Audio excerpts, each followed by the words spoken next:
Have you ever wondered what it would be like to play a game like Overcooked but as a platformer character? Okay, you probably haven't, but I did, so I decided to make it.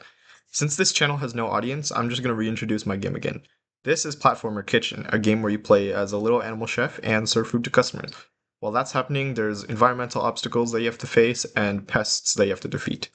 If that interests you, please keep watching, since nobody watches these devlogs and I need some attention to advertise this game properly.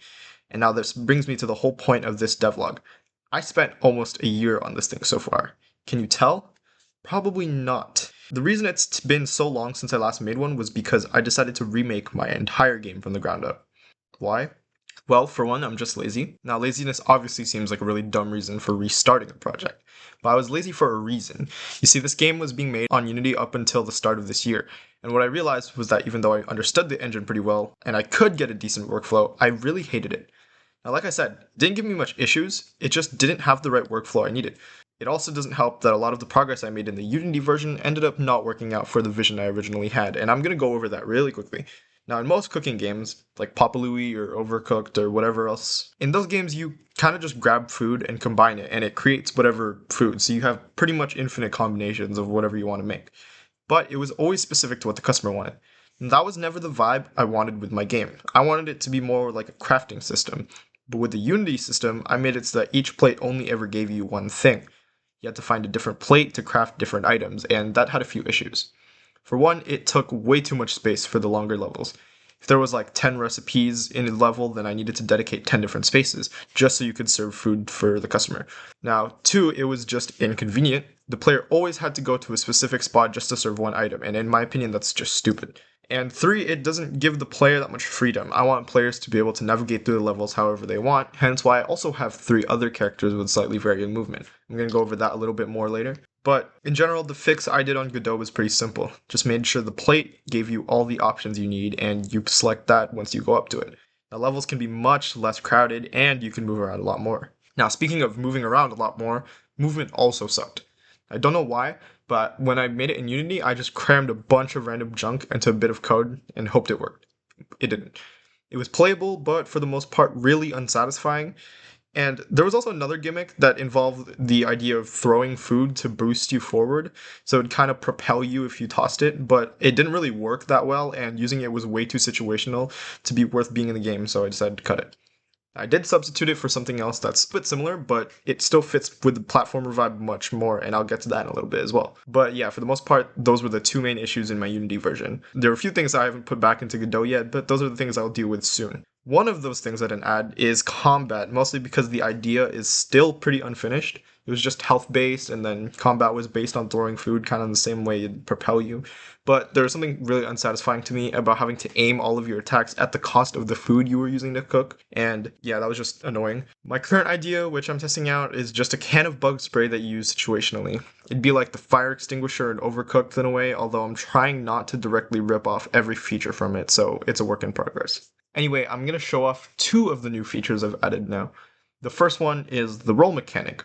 A lot of platformers have a lot of unique movement options, and for a game where going back and forth is extremely important, something that makes movement less stale was definitely needed. It's definitely lacking a bit of flair as well, but I'm not super familiar with particle systems yet, so I'm not going to add it yet. But I just want to show off some of this footage where I play around with it, because it is so much less boring than just moving around and jumping. Now, like I said, there's 4 characters that I plan on adding this game, and each of them are meant to play out differently, so not every character is going to have a dash like this capybara cashew. Now, I hope that differing mechanics spices up options a little bit and forces players to play around with each of the 4 characters, but that being said, I haven't implemented the other 3 yet, nor am I absolutely sure how I want them to play out, but I'll get there eventually. Like I said, what my Unity version lacked a lot was a good movement system. The roll made it feel much better and gives the player a lot more opportunity to actually focus on the task at hand, but also not nullifying the platforming aspect of the game either.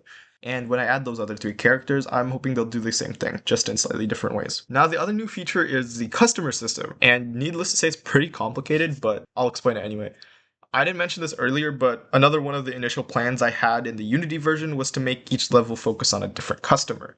Now, you serve that customer, and that's it. You have one goal in the entire level. But I feel like that didn't really tie into the restaurant management vibe that I was going for, so I got rid of it. So instead, there are empty tables in each level, and each of them will begin filling up with customers at a varying interval of time. These customers will always have the same orders and will display them once they're sitting at the tables, and obviously that's what you have to serve. Now the slightly more complicated part of this is the UI at the bottom. This is your indication for how quick you need to be. Now there's a clock displaying how long it will take before the customers get impatient. You obviously want to be quick with the customers, so this gives you a good measure of who you might want to serve next. There's also this progress bar over here, and evidently the idea here is that you may want to focus on a customer with less time and less food instead of a newer customer with more time and also less food. Now there's one more indicator here, and it's the background. It balances out the progress and the time to show you how the customer is actually feeling. Naturally, if you haven't fed them the whole time that they've been there and they're about to leave, they're going to be very pissed. Whereas if they just got there, you obviously wouldn't have fed them at that time, so they're not going to be as angry as they would be. You can actually see the customer's emotions change when this happens. It's a pretty fun detail, but I'm not going to work too hard on it right now because that's a thing I'm going to do way later in development once I have a little bit more stuff going. But yeah, you serve the customer a bunch of times and you're good. Each level has a set number of customers and a set list of customers that could be in that level, and once you serve them all, then the level automatically ends. So what I mean by this is that a level can have like 4 customers that you have to serve, but then it can grab a random customer out of a list of like 8.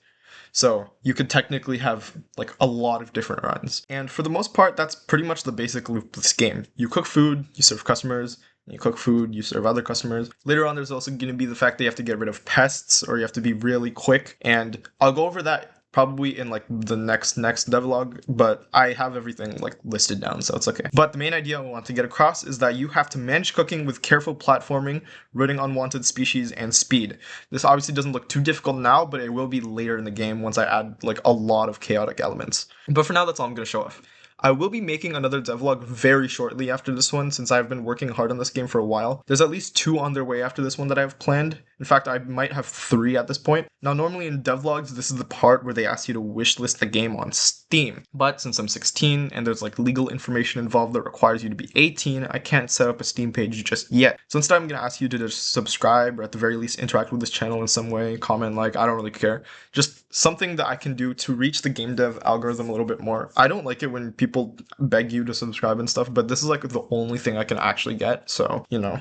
That way for the next 2 years, or at least until I can figure something out, I can build up some form of audience so that I can get a little bit more support when I do turn 18 and I can get a bunch of people on the game. There's also my Instagram account at Platformer Kitchen if you want to check that out. I don't really post that much on there, but it's usually whatever I also post on YouTube Shorts on this channel. There's also a Discord server in my description. That one will always be like pretty frequent. I always put videos on there, mostly for the sake of my own archiving, but both are options to support me if you want.